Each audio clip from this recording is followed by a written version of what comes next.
In conjunction with the International Day of the World's Indigenous Peoples, which falls on the 9th of August, we take a closer look at the indigenous people of Malaysia.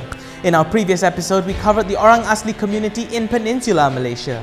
And now we go across the South China Sea to East Malaysia. Now, unlike West Malaysia, the indigenous people make up the majority of Sabah and Sarawak. They have the opportunity to participate in politics, and unlike the Orang Asli in the peninsula, the indigenous people of Sabah and Sarawak have their rights enshrined in the federal constitution. Does that really mean they're better off though? Let's take a closer look. Sarawak, Malaysia's largest state by landmass, has a population of 2.62 million. It accounts for 8.7% of the nation's population, and 70% of the population of the state is indigenous. Among them, the Iban, they make up the largest ethnic group in the state, forming 30% of the indigenous population. Meanwhile, the Melanau people, numbered at around 130,000, are the fifth largest ethnic group in the state. But ever since independence, it is actually the Melanau who have held onto incredible political power in the state. Throughout history, 5 out of the 6 governors of Sarawak, including Taib Mahmud, came from this community. Over in Sabah, 60% of the 3.54 million people there are indigenous, 12% are Malays, and the rest are made up of about 40 other indigenous ethnic groups. What is interesting about Sabah's racial breakdown is that the number of immigrants have increased dramatically since the 1980s.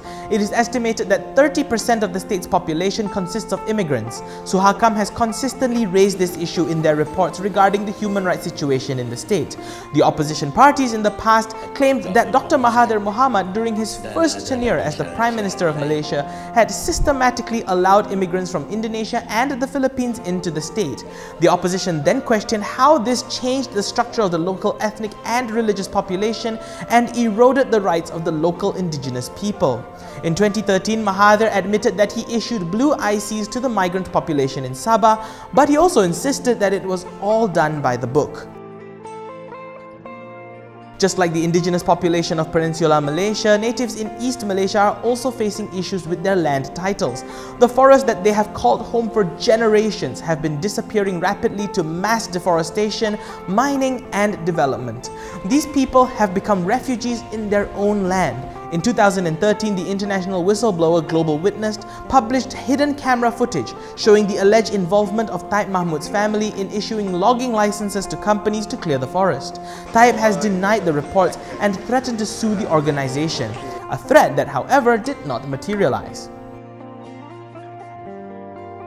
Also, like their brethren in West Malaysia, the indigenous people of Sabah and Sarawak are among the poorest in the country. Although the national poverty rate is 2%, the poverty rate in Sabah is as high as 19%, while Sarawak stands at 5.3%, making them the 2 poorest states in the country.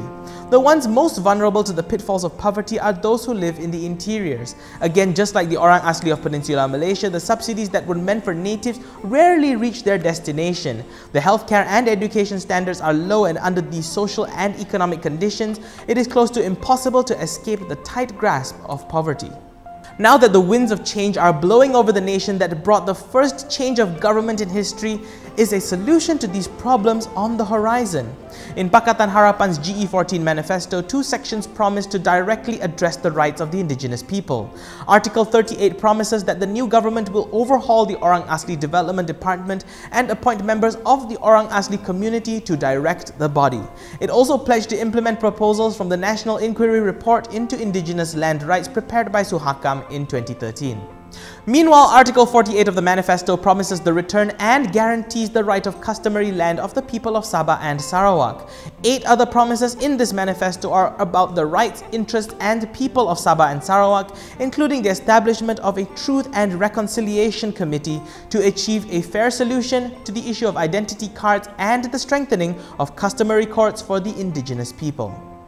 A lot has been said, now it's time to walk the talk. The people must hold politicians accountable. The recognition of the rights of our indigenous brothers and sisters lie in the hands of our leaders, and we shouldn't rest until they are recognized as they should be, as the people of Malaysia.